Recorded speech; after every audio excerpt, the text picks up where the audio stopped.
30 Disember 1977, istiadat pembukaan rasmi makam Diraja Selangor.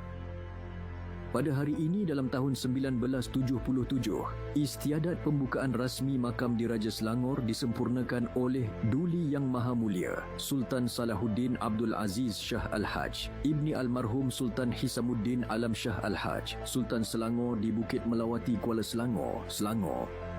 Duli Yang Maha Mulia Sultan Salahuddin menabur bunga rampai dan menyiram air gaharu ke atas makam diraja dan diikuti bacaan tahlil oleh Sahibus Samahah Datuk Haji Abu Hassan bin Omar, Mufti Selangor sebagai simbolik perasmian. Pembinaan makam diraja ini adalah salah satu usaha untuk mengekalkan tempat bersejarah di negeri Selangor di samping memperindah kawasan Bukit Melawati untuk menarik kedatangan pelancong. 3 orang Sultan Selangor yang pertama telah dimakamkan di sini, iaitu Almarhum Sultan Salahuddin 1778, Almarhum Sultan Ibrahim 1826 dan Almarhum Sultan Mahmud 1857.